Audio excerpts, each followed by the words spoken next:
scroll. Oke, pengalaman teknik untuk sebelum menaiki sebuah gunung.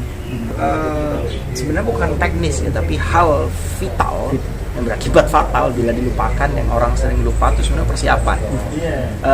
Keberhasilan sebuah ekspedisi itu 90% ditentukan di persiapannya. Manajemen perencanaan, manajemen perjalanan kita harus berembuk. Artinya misal kita bicara pendakian, mau mendaki gunung A, maka kita harus melihat jaraknya si gunung A ini dengan tempat tinggal kita jauh nggak?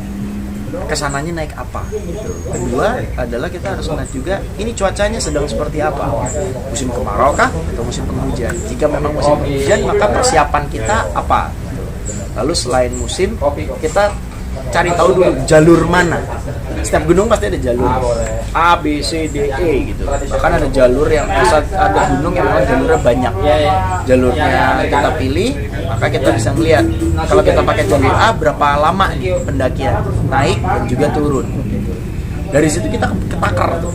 Artinya mencakup di dalamnya sumber air, kita ketakar perlengkapan kita akan seperti apa yang kita bawa, sebanyak apa yang kita bawa, kurang lebih seperti itu. Makanya buat gua persiapan, manajemen palbal, peralatan dan perbekalan, perlengkapan itu it's a must buat gua tuh apa ya, sakral gitu membicarakan si persiapan. Artinya seorang pendaki yang benar harus penting nggak sih Bang tahu teknik survivor atau teknik bertahan hidup gitu di gunung?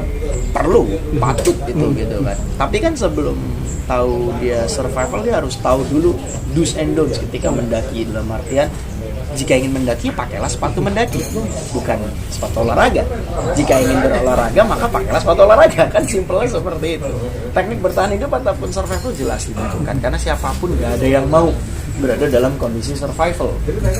Kondisinya paling seperti itu. Jadi kita harus tahu jika memang kita tersesat, maka hal pertama apa yang harus kita lakukan. Pertama ya jangan panik gitu. Kedua baru yang lain ada terapan berikutnya gitu. Tapi yang terpenting adalah preventif. Bagaimana caranya supaya kita tidak tersesat. Maka dari itu mendaki itu nggak sekedar mendaki buat saya gitu. Ini adalah perjalanan yang sakral ya, dalam artian hijrah gitu. Ibaratnya nggak bisa serta-merta besok mendaki gini. Nggak masalah kalau kamu sudah terbiasa. Kalau tiba-tiba dadakan harus mendaki. Tapi perlengkapanmu harus siap, mentalmu harus siap, fisikmu juga harus siap. Bang Daman pernah nggak dalam kondisi mendaki dengan yaitu tadi kondisi yang harus mengharuskan gua atau pribadi yang harus memutar otak itu untuk bertahan hidup? Pasti. Setiap pendakian saya selalu nggak pernah mau menganggap remeh, karena gimana caranya gue berhasil dalam ekspedisi ini gitu. Dikatakan berhasil kan gitu. Tujuan utama mendaki itu bukan muncak. Puncak itu adalah bonus. Tujuan utama kita mendaki adalah pulang kembali ke rumah dengan selamat, dalam keadaan sehat dan happy. Pulang membawa energi baru. Itu yang penting, bukan puncak. Puncak itu bonus buat gua.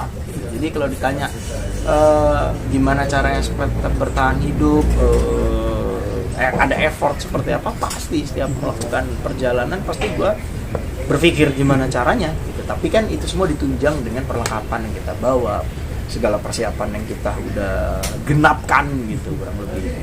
Oke. Nah kalau untuk peralatan navigasi itu penting juga kan? Penting lah, itu part of perlengkapan gitu kan. Dalam artian peralatan yang sifatnya wajib.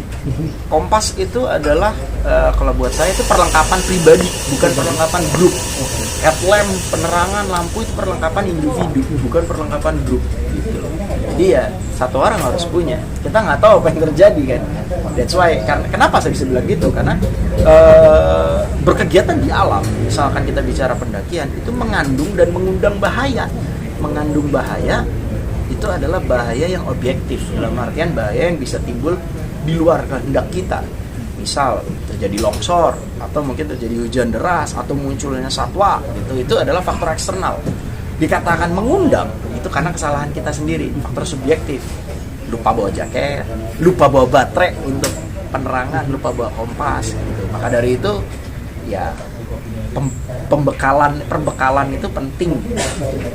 Oke, Bang, kalau kepada beberapa contoh yang sudah terjadi gitu, ada para pendaki yang nyasar, panik gitu, kemudian menjadi korban ya, bahkan meregang nyawa gitu di sana. Nah, menurut Mas Ramon sendiri faktor apa sih yang menyebabkan hal itu terjadi gitu? Minimnya edukasi. Edukasi. Gak tahu harus ngapain, kesana harus gimana. Namanya juga kan tadi saya bilang berkegiatan di alam itu kan mengandung dan mengundang bahaya gitu kan. Artinya dia minim edukasinya, persiapan dia nggak genap gitu. Membawa barang ala kadarnya. Lagi mendaki kok pakai sepatu olahraga. Lagi mendaki kok pakai sepatu yang ibaratnya bukan nggak proper lah gitu ya. Minimnya edukasi itu. Makanya saya bilang bahwa dibutuhkan apa ya, campaign yang terus menerus ngasih tahu bahwa ini tuh nggak sekedar jalan-jalan, ini bukan piknik loh gitu. Jaket tipis, mendaki kok pakai jeans gitu kan. Itu kan hal yang kalau boleh dibilang kami ini bilang bahwa ya lu apa ya nyetor nyawa gitu kan. Udah tahu di gunung dingin lu pakai jeans gitu kan. Kita harus tahu jeans itu menyerap dingin lebih cepat gitu kan. Gitu. Beberapa gunung-gunung di Indonesia atau masih terkenal apa ya, tanda petik mistis atau disakralkan gitu oleh warga sekitar. Nah, artinya kan banyak norma-norma yang tidak boleh dilanggar, harus saling hormat menghormati. Mas Ramon sendiri punya pengalaman seperti itu nggak sih? Maksudnya naik dengan tata krama yang mungkin tetap harus dijaga ya, atau dengan yaitu mitos dan fakta di lapangan. Pengalaman buruk? Ya boleh. Alhamdulillah pengalaman buruk nggak pernah gitu. Ya, sebab orang tuh sering lupa era dulu mendaki sama era sekarang tuh jauh berbeda. Kalau dulu tuh sospek tuh masih diagungkan gitu. Sospek dalam artian sosiologi, sosialisasi penduduk gitu. Di kaki gunung ada masyarakatnya, ada unggah-ungguh, ada sowan yang harus kita ibaratnya masuk rumah orang, masuk wilayah orang harus izin. Kalau zaman dulu kita menyempatkan untuk ngobrol sama penduduk, tinggal di rumah penduduk gitu kan. Karena dari situ kita tahu yang namanya hal-hal yang boleh dibilang apa ya, bukan mistis ya, bilangnya kayak urban legend di sana nih apa gitu kan. Mas jangan ngambil air di sungai yang itu ya, di perbukit di bawah lembah ini ya, misalkan orang lokal ngomong ya patuhi. Tapi era sekarang anak-anak yang mendaki melupakan sosmed itu tadi. Mendaki aja karena gue pengen puncak untuk foto-foto Instagram, itu yang terjadi gitu kan. Gitu. Jadi alhamdulillah saya bukan takabur ya, tapi saya mengagungkan peraturan gitu. Saya benar-benar hormat pada peraturan, menaruh respect yang tinggi pada penduduk yang berada di kaki gunung gitu.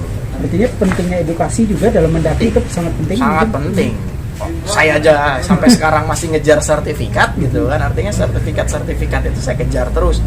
Mountain and Jungle Course, Mountain and Jungle Survival itu saya kejar bila ada pelatihan gitu kan, dengan tujuan yaitu tadi kita lebih siap, kita lebih always be prepared, artinya selalu siap sedia apapun yang terjadi gitu.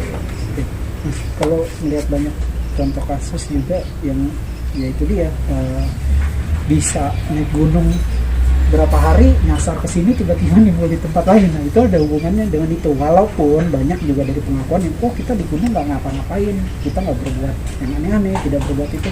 Faktornya lebih ke apa Mas kalau menurut Mas Ramon? Paling simpel, masuk nggak permisi atau behaviornya, kemarin perilakunya mungkin tidak tepat ya. Kayak kembali kita bilang, lu bertamu ke rumah orang terus lu nggak permisi, terus lu di dalam suka-suka lu, yang punya rumah pasti ada rasa ngambek dong gitu kan. Kurang lebih seperti itu. Makanya untuk bisa ada tindakan preventif supaya tidak terjadi hal tersebut, kita diedukasi, persiapan, kemudian hal-hal non teknis lainnya seperti tadi sosialisasi dengan penduduk sekitar kaki gunung gitu, itu mutlak diperlukan agar kita tahu gitu, kita memasuki dengan unggah-ungguh, kita pulang pun akan dengan unggah-ungguh juga gitu kan. Artinya mungkin ada Mas Ramon, ada pesan nggak sih yang mau disampaikan terutama buat teman-teman yang baru mau coba mendaki gitu, terutama lebih apa ya, menjaga lingkungan, menjaga alam sesama gitu. Yang jelas sekarang tuh yang paling penting ketika kita mendaki, yang mendaki itu bukan hanya kita, tapi banyak orang, dan nggak cuma orang, ada makhluk hidup lain yang berada di selepas batas vegetasi itu gitu kan. Artinya jangan sampai membuat stres orang lain atau makhluk lain dalam artian ada satwa loh yang berada di kawasan tersebut. Ada juga yang percaya nggak percaya yang sifatnya halus ada di situ gitu kan. Jadi kita satu nggak unggu, kedua apa ya, laku sopan yang kita bisa lakukan diantaranya dengan menjaga lingkungan tadi. Mendaki dan membawa turun kembali sampahnya itu baik, tapi alangkah lebih bijak jika tidak membawa barang yang berpotensi menjadi sampah. Itu kalau kita bicara menjaga kebersihan lingkungan. Tapi jauh sebelum itu, penuhi dulu, genapkan dulu dirimu sebelum berangkat. Penuhi dengan segala macam perlengkapan, berlatih dan berlatih. Tahu, udah naker gitu. Saya mau kayak contoh, saya ketika melakukan pendakian ke yang luar negeri gitu, itu latihannya setahun gitu kan. Latihan setahun, kemudian tiap bulan naik gunung segala macam, keras berlatih. Walaupun di atas puncak cuma 10 menit gitu kan. Itu artinya benar-benar dari kitanya yang harus siap gitu. Ketika semua siap, insya Allah semua hal buruk mampu dapat kita cegah. Oke. Oke. Siap.